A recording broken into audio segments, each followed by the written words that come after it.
history. Thank you both for agreeing to speak to Miami. So sounds like you're both are students of human history and even far back human history, like the early stages of gold. So going back to first principles, like people, even before money, right? People just trading goods for goods, right? And if you go throughout human history, how the economy has evolved with human civilization, what's the next stage?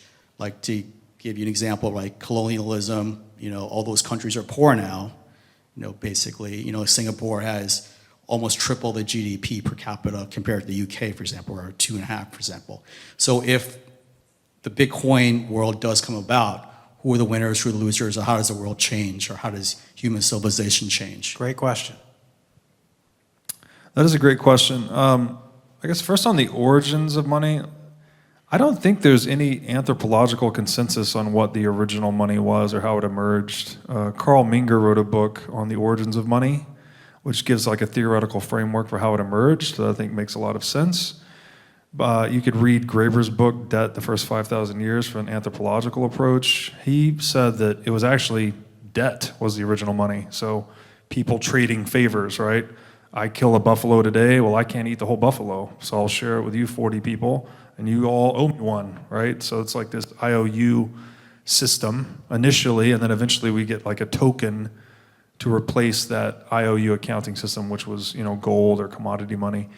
So I'd just say that's unclear to me. But I think actually the IOU system makes sense, right? It's people, we banded together, we cooperated, we had different competencies, we had different success rates at different frequencies, so it makes sense that I win today, I share with you, and you reciprocate, right?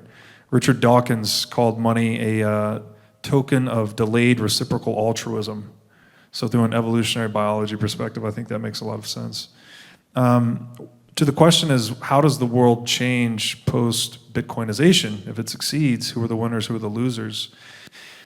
The winners are humanity, actually. The productivity of the human race should absolutely explode, and so far as I can tell, the number one driver of living standards and quality of life is human productivity. So there's an economic axiom that says every act of theft is decremental to productivity, which is intuitive if you understand that every act of theft requires labor, right? I have to divert my labor to steal from you. And that is labor that could have otherwise gone into producing something rather than stealing something that you produced. So if we can eliminate inflation, which made up about 50% of the US government's revenue in 2020, I don't know what the percentage is worldwide, but it's substantial, right? Governments have two ways to generate revenue. It's inflation and direct taxation. Inflation tends to be favored because it's hidden and people don't understand it, frankly. So Joe Biden's on Super Bowl commercials blaming ice cream producers for the price increases in ice cream. And because people don't understand the central banking con, they think that makes sense, right? Oh, the price of ice cream went up. It must be those damn ice cream producers, not the Fed counterfeiting $6 to $8 trillion since the year 2020. So to the extent we can eclipse inflation or even just really get rid of it in the long run, well, then human productivity should go way up because that's way less theft occurring on producers. And then you have people with their savings in a hyper-portable, hyper-concealable asset like Bitcoin, which empowers them to vote with their feet in a way that human beings have never before been able to do. And in that world, I think you get states that are incentivized to be more accountable to the preferences of their citizens. And if they're not treating their citizens right, then their citizens will leave with all of their purchasing power into the jurisdictions that they are treated best. So you create more of a free market competitive paradigm among states.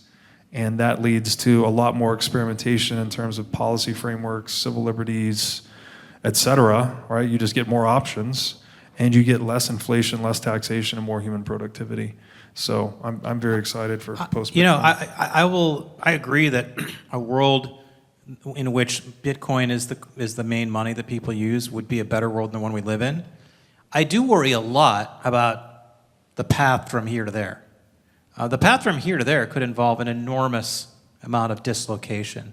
It could involve the U.S. no longer being the world's great power, which would be, I think, bad for the world because we've been a pretty magnanimous hegemon compared to a lot of other countries that have tried to run the world over the years. It's gotten worse recently. We can grade on a curve, but I think if you compare the U.S. to say what the world would have been like under Nazi Germany or the Russians or the Chinese, I think we're number one on that. The other thing I would say is just, there will be, if we do move to a Bitcoin standard, the vast majority of people don't own any Bitcoin, right? If we worry about economic inequality now being a source of political instability, a world in which Bitcoin is the world's reserve currency means that the OGs, the early adopters, are going to be the oligarchs of that era, and the people who weren't able to save any Bitcoin, weren't able to put any money away, or chose not to put any money away, they're going to be left out, and they might not be happy about that. And so it seems to me there's a lot of danger in the path towards hyper-Bitcoinization. I would agree that the faster that it plays out, the worse it would be, or at least the more polarized the outcomes, because as you said, the distribution of Bitcoin would be in fewer hands if it happened really fast. Like if it happened today, well, there's very few people that own a lot of Bitcoin, and they would now hold most of the purchasing power in the world. But there's also a dynamic though that it's a circular dynamic. So the people that get into Bitcoin earliest, say you bought it at $1 and it goes to $50,000, you have a larger unrealized gain in your position and therefore a larger incentive to sell Bitcoin than someone that got in at 10,000, 20,000, 30,000. So in these Bitcoin price cycles, there tends to be turnover of early buyers with large unrealized gains selling, and then the holdings of Bitcoin becoming more widely distributed. That's why if this sequence of events leading to hyper-Bitcoinization has a longer time to play out, I would agree that Bitcoin would be more widely distributed, and therefore the political polarization that would follow that would be less intense.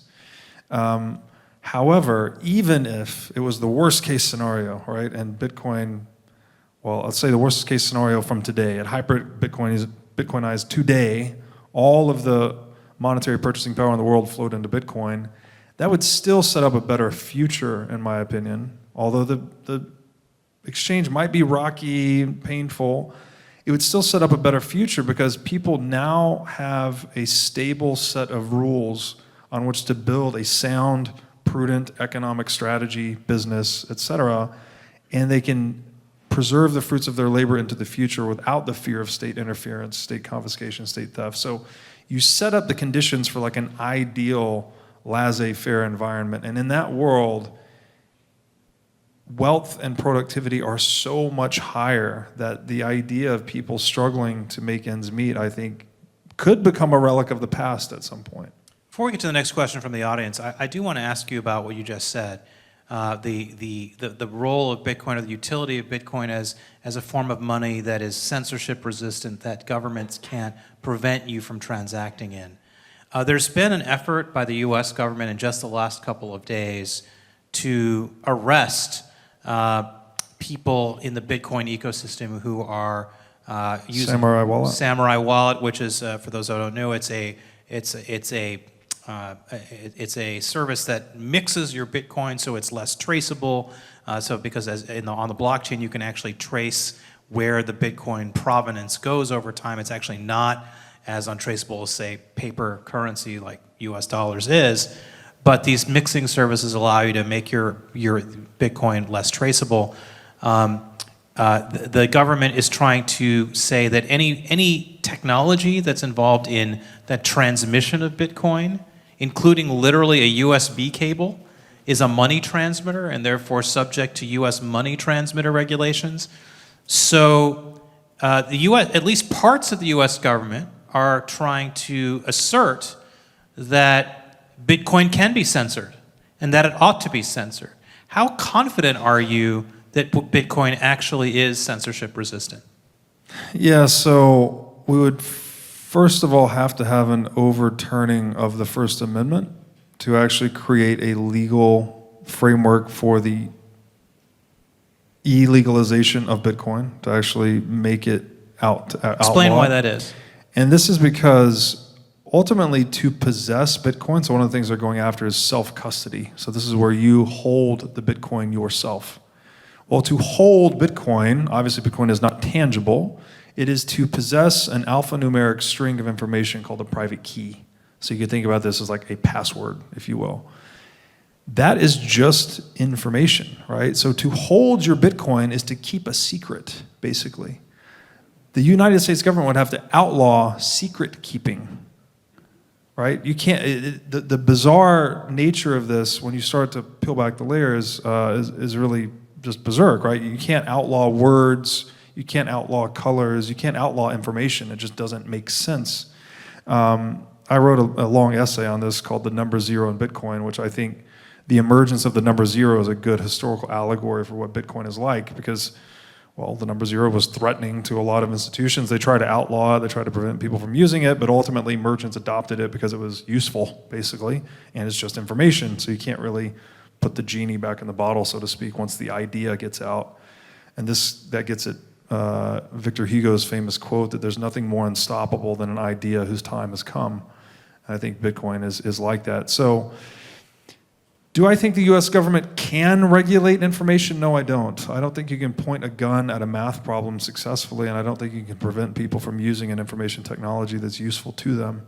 I actually think all of those attempts will just drive more and more of the Bitcoin ecosystem offshore and into those jurisdictions that treat Bitcoin entrepreneurs and Bitcoin holders better.